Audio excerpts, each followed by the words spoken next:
I do know. I think that just like in Rwanda, so many people did not speak up. That's why this sign says to speak up. Because I feel we have to speak up when we see genocide wherever it is occurring. And I believe it is happening in Sri Lanka.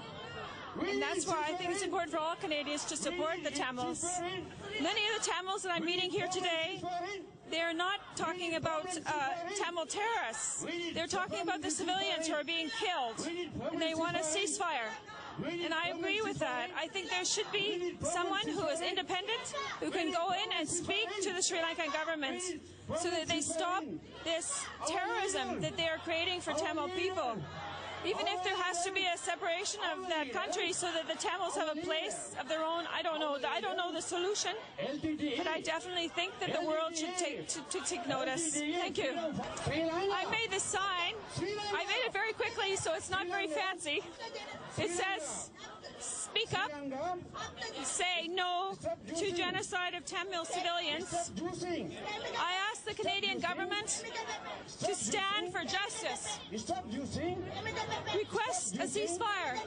And if when you open up and you speak up, you say no. No to the genocide. We are Canadians standing for. And on the other side, I've written injustice to one human being is injustice to us all. And I really believe that. That's why I'm here. I think we need a permanent ceasefire in Sri Lanka. And genocide has to stop around the world. There shouldn't be any more genocide of any kind.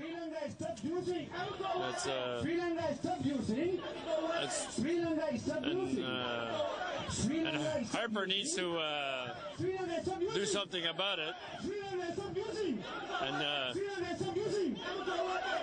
make sure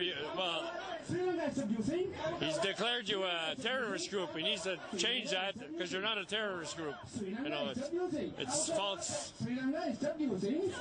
reports from Sri Lanka government. We're going to take a short break. When we come back, we'll talk about the collateral possible damage by, putting up an economic embargo on a grassroots level to the actual innocent population in Sri Lanka. We'll take a break, and when we come back, we'll talk more. Is 30% the highest inflation rate anywhere in Asia. Mm-hmm.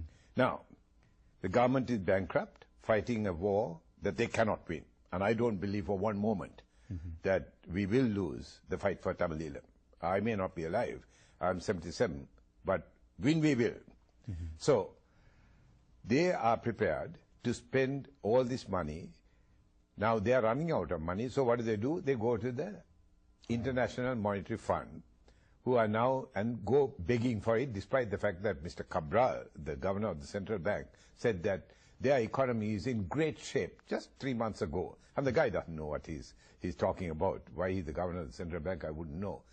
Now, IMF are not known to give their money without getting a pound of flesh back. And that pound is going to be that the inflation rate be increased even further, the taxation burden be doubled. Or the people, I don't know whether you or anybody else is aware that Sri Lanka has one of the highest suicide rates in the world. And it's not Tamils who are committing suicide, not only Tamils. Tamils in concentration camps are. They've been killed. Yeah, they don't need to commit suicide. They get killed if they hang around long enough. Right. But the Sinhalese, for people from my village in the south, they are drinking insecticide and committing suicide because they just don't know where their next meal is coming. Now, people are going to suffer. I don't deny that at all. But we've heard that same argument when we, that's the only advantage of being the age that I am. I've lived through all this. When we started that embargo on South African goods in the apartheid regime, we were told you'll be hurting the poor South African. I said, for sure. But then, at the end of it, we are going to get a South Africa ruled by the majority people. So, I'm sure that there will be some suffering, but the short-term suffering is not going to be nothing compared to the long-term gains of getting this brutal fascist regime out and to say no more of this repeat performance of genocide by any incoming government because we'll do the same thing to you.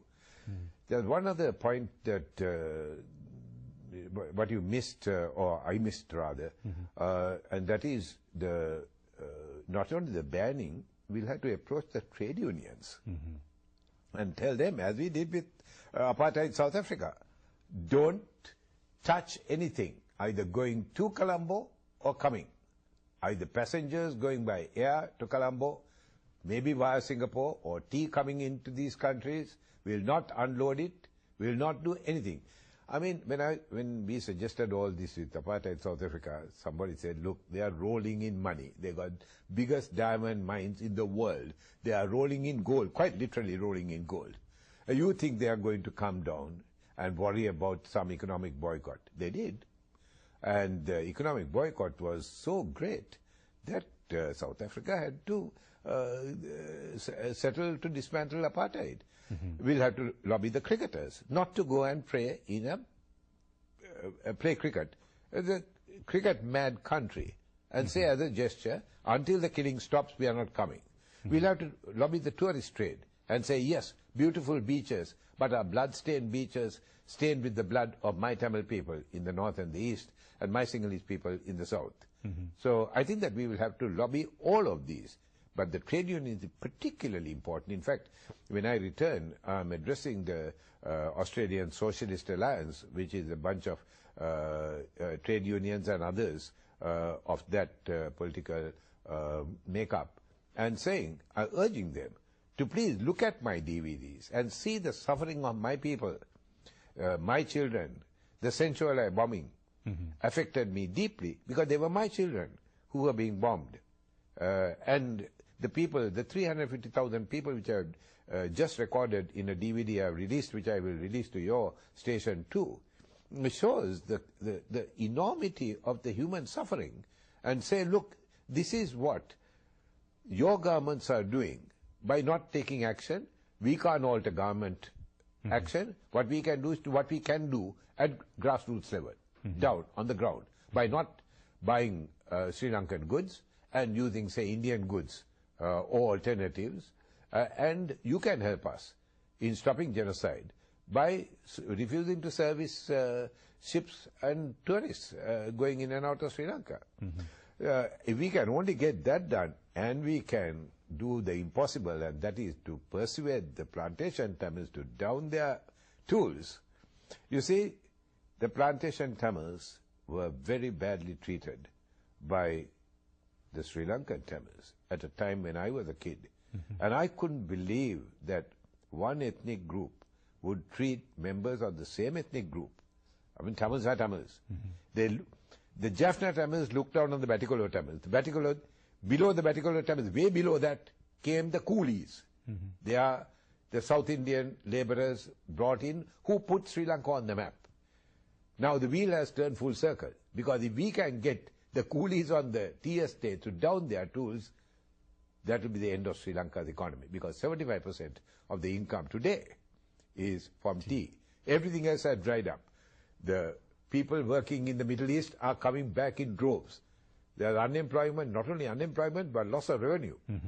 The tea trade is falling, rubber is falling, cinnamon is falling, tourism is virtually down to zero. So where is the money coming from? Foreign exchange. Exactly. So colonialism today takes the form of foreign grants.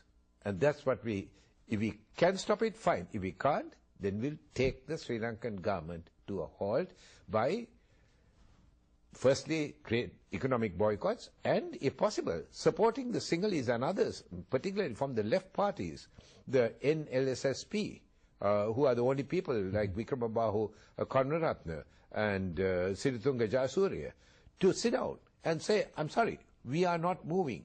We are bringing 50,000 people to Colombo, and we are going to block the streets until you stop this war. And they are quite capable of doing it. Maybe they will fire at them. I mean, a bunch that were capable of killing several 20,000 Sinhala youths during the 71 and 89 uprising, and are now capable of killing the current figure is 70 Tamils a day, and 700 children killed these last 2 months, are quite capable of turning the guns on the Sinhalese people. They might, But with today's television coverage, I don't think they dare And to. the attention of the international media Absolutely. on Sri Lanka right now. Yes. Absolutely. Yeah. While we're on the topic of grassroots uprising and whatever, we'll take a few more calls. I am sure we have a lot of questions on the same. Let's speak.